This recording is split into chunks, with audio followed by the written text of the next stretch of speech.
Do you struggle with time management? Well, you're in luck because today we are going to talk about how to prioritize in 4 steps here on Get Organized with Jodi. Hi, I'm Jodi Granock. I'm a certified professional organizer with over 15 years in the field. And time management is a key factor in being organized that doesn't come easily to everyone. So let me ask you this. What is your prioritizing style? Is it whatever's on top of the pile? Whatever's the easiest to complete? Or what the boss is looking for? Many of us jump from one crisis to another, spending all of our time on the squeakiest wheel or the biggest fire. But that's not necessarily the best way to be organized with your time. So here we go. Step one on how to prioritize is to make a plan. The best way to organize your day is to create a to-do list in your preferred scheduling system, whether it's on your smartphone, whether you have a paper calendar, whether you're using a PDA. It really doesn't matter what system you're using as long as you're using it consistently. Having a written plan helps focus your mind on the task at hand rather than spinning your wheels trying to remember all the things that you're trying to get accomplished. Creating a to-do list also helps with long-term projects by placing 1 or 2 tasks from that project onto your list each day, because large projects are more manageable when they're broken down into several smaller tasks. This helps prevent procrastination, not to mention reduce the number of late night panic attacks and those all night cramming sessions trying to get those things done. Nobody wants that. The key to a successful to-do list is to assign each task a specific day and time. Honor this commitment as you would any other appointment in your calendar. And if you can't complete the task at that time, pick a new specific time to get it done. So instead of saying, I'm going to paint the living room, break it into steps. Think of the steps that are involved in painting the living room. You have to go get the paint. That can be a specific task that you assign a date and a time. You have to move the furniture. You have to put the painter's tape around the outlets in the wall. These are all things you can assign a specific date and time. So that makes it more likely that you are going to accomplish the larger task of painting the living room instead of just being a wish that you hope it gets done one day. Step two is to rank your activities.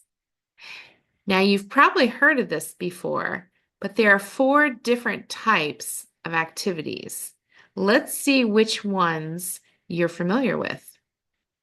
The first one is urgent and important. Well, this category includes emergencies, deadlines, and short-term goals. When you're working on your daily schedule, you should leave 30% of your day unplanned to accommodate all the things that happen that are a surprise. You're going to have interruptions. You're going to get phone calls. You're going to have to factor in travel time. And there could be emergencies that come up. Then there's the category of important but not urgent. And this should be the largest amount of time that you spend in your day. When you make a daily plan and you stick to that plan, it increases the chances of eliminating a crisis before it even happens. So this is of the 4 where we want to spend most of our time. Important, but not urgent. Then we have urgent, but not important.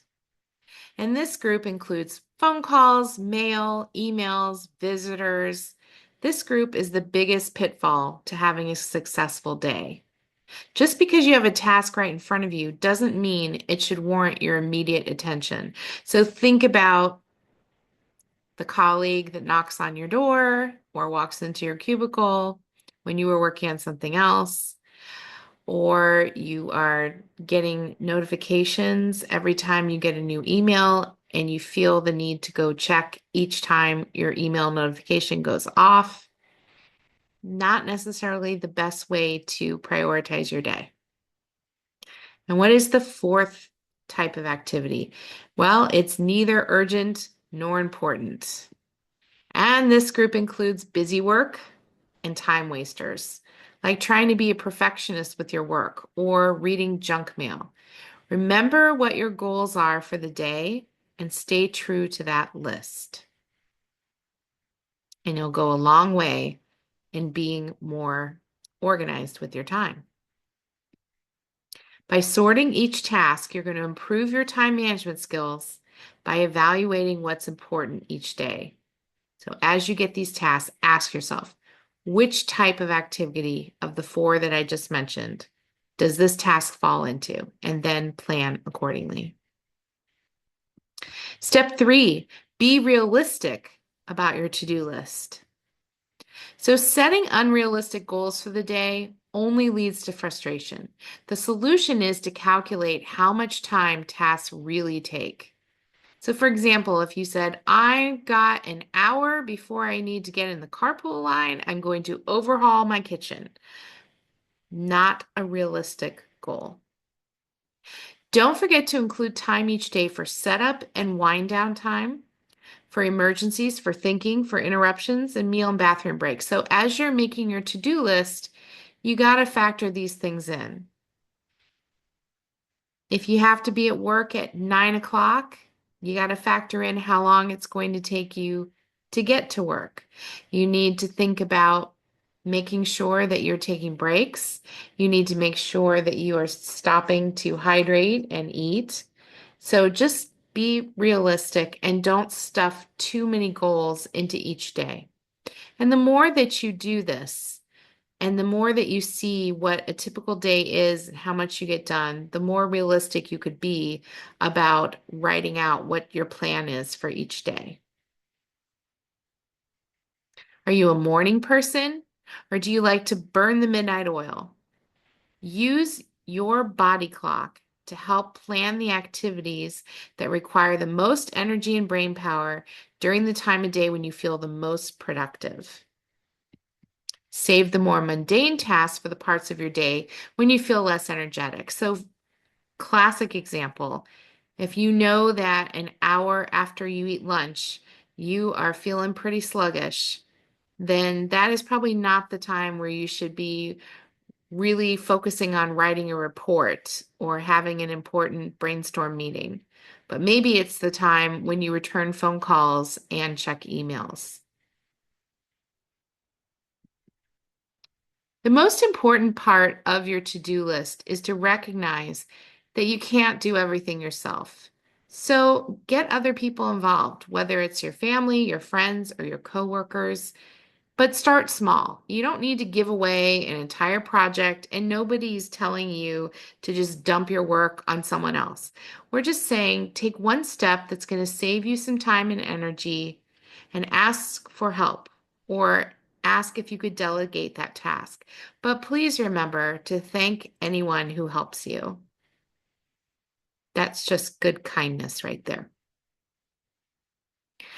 Step 4 in learning how to prioritize is that we need to learn how to say no. You know, no can be a complete sentence, people. I believe Oprah said that once. Once you create your to-do list that recognizes your priorities, you need to respect that list. And if someone requests something from you, ask yourself, if I take this task on, what will I have to give up? Because when we say yes to something, we likely have to say no to something else. There's only so many hours in the day. There's only so many things we can get done each day. So if the request cannot be completed comfortably, or if it doesn't fit into your priorities, it's time to say no. And I know that can be scary for people.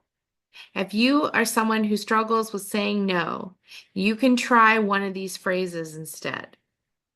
I've had a few things come up that I need to deal with first. I've learned in the past that this isn't my strong suit. I would rather decline than end up doing a mediocre job.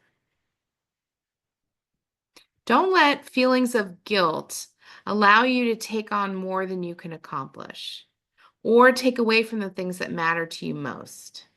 It's very important to respect your own boundaries. If, after following these 4 steps about how to prioritize, you find you are still struggling with this concept, consider getting help from family or friends or professionals like me, an organizer. Instead of being afraid to ask for help, celebrate the fact that you've made getting organized your top priority. I hope this video has helped you start on a path to better time management and organization. I encourage you to visit organizingmagic.com for more organizing resources, including our free e-newsletter and information about our monthly Zoom webinars, which are also free. And remember that new videos drop every Friday, so be in the know and click like and subscribe before you go, so you never miss a single video. I'll see you next time.